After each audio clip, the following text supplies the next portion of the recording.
او د هغه اولاد دا يهوديان او اے نصارا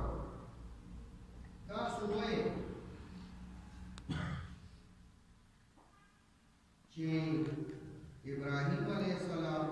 اسماعیل علیه السلام، اسحاق علیه السلام او یعقوب علیه السلام او د هغه اولاد دا عیسایان او نصرانیان. الله تعالی فرمایي چې داسې نه ده. ته ورته ووایه ای پیغمبر علیه السلام چې تاسو ښه خبرې د دې خبرې نه چې دا خلک یهودیان یا نصرانیان که الله تعالی ډېر خبر دی.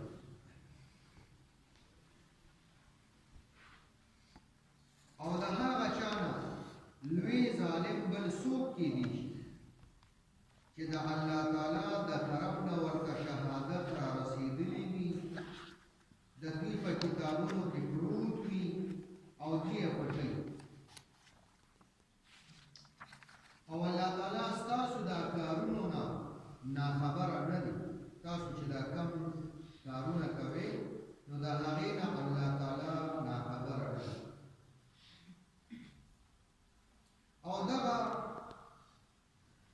یو ټولګي که یهودیانو او که نصرانیانو او که هر څوک په یو ټولګیو کې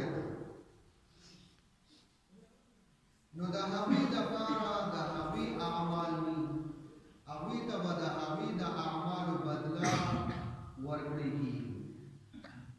او تاسو خپل عمل وکړئ د هغوی په طرز باندې، تاسو ته به د خپلو اعمالو بدله سزا او جزا ملاوي. او تاسو نه به د هغوی د کارونو باره کې، د هغوی د اعمالو په باره کې، هغوی چې څه کړي دي د هغې په باره کې به تاسو نه تپوس نه کېږي. نوې درس کې الله تعالی فرمایي چې اوس خو به دا بې وقوف خلک ضرور وایي چې دا مسلمانان کم څیز د خپلې هغې قبلې یعنې بیت المقدس نه وګرځوي او واړوي چې تر اوسه به یې ورته مخ کوو، مونځ به یې ورته کوو. ای پیغمبر علیه السلام دوی ته ووایه چې مشرق او مغرب دا یوازې د الله تعالی دی. او الله تعالی چې وایي چې مشرق ته مخ کا نو دا هم د الله تعالی حکم دی. او چې بیا وایي چې د مشرق نه مخ راوګرځوه مغرب ته مخ کا نو دا هم د الله تعالی حکم دی. نو مشرق او مغرب دواړه د الله تعالی دی.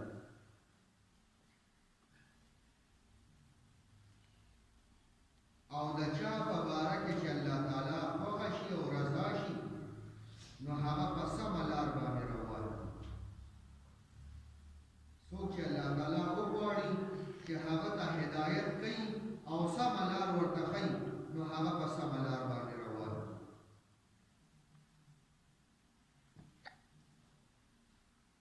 بیوقوفان یې دې خلکو ته وویلي، یهود او نصارا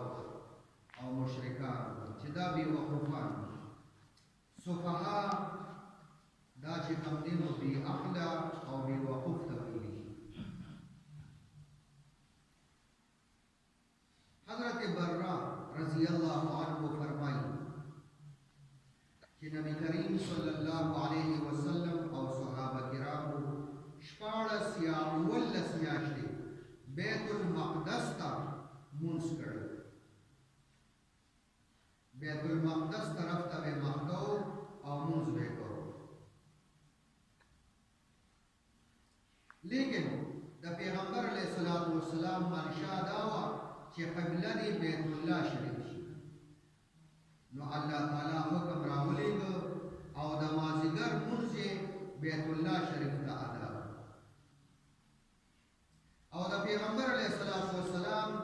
دا تمنا به پوره کېدله ځکه چې دا یې امید و چې ما ته به الله تعالی حکم کوي چې بیت الله شریف ته مخ. د دې وجې نه د دا انتظار دا وحی په وجه به بار بار اسمان طرف ته نظر اوچتو لکه په سورت بقره یوسل او سلور څلوېښتم وروسته آیات دی قد نرى تقلب وجهك في السماء فلنولينك قبلة ترضاها اے پیغمبر علیہ السلام مونږ هینو چې ته بیا بیا اسمان طرف ته ګورې نو مونږ به تا ضرور هغه قبلې ته وګرځو چې کومه ستا خوښه ده چې ته پرې راځې نو یهودو او مشرکانو او منافقانو اعتراض وکړ چې د دوی دا دین هم عجیبه دی کله یې یوه قبله وي او کله یې بله قبله وي نو الله تعالی دا آیات شریفه نازل کړ او د دوی هغه بېوقوفتوب یې واضح کړ چې دا بېوقوفان دي حالانکې تورات او انجیل کې دا لیکلي چې آخري پیغمبر به لاول بیت المقدس ته مونځ کوي او بیا به خانه کعبې بیت الله شریف ته مخ کوي او مونځ به کوي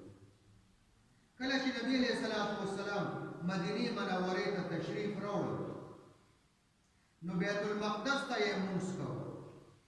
نو یهودیان ډېر خوشحاله کله چې الله تعالی حکم نازل کړ د بیت الله شریف ته د مخ کولو نو یهودیانو اعتراضونه شروع کړل د هغې په جواب کې الله تعالی وفرمایل چې مشرق او مغرب دا د الله تعالی دی نبی علیہ الصلوۃ والسلام د مسجد بنی سلمہ په جمعات کې د ماسپښین لمونځ کوو 2 رکعاته شوي چې حکم راغی چې کعبې ته مخ واړوو نو باقي 2 رکعاته یې بیت الله شریف ته وکړل 2 رکعاته بیت المقدس ته کړل د ماسپښین د لمانځه ټیم او په هغې کې الله حکم راولېږه چې مخ واړوئ بیت الله شریف نو بیت الله شریف ته مخ واړو 2 رکعاته باقي بیت الله شریف ته وشو د هغې مسجد نوم قبلتین دی او دا یهودیانو ته ښه پته وه چې دوی به چې کوم دی دې ته بیت الله شریف ته به مخ کوي دې ته به لمونځونه شروع کوي ځکه الله تعالی فرمایي وان الذین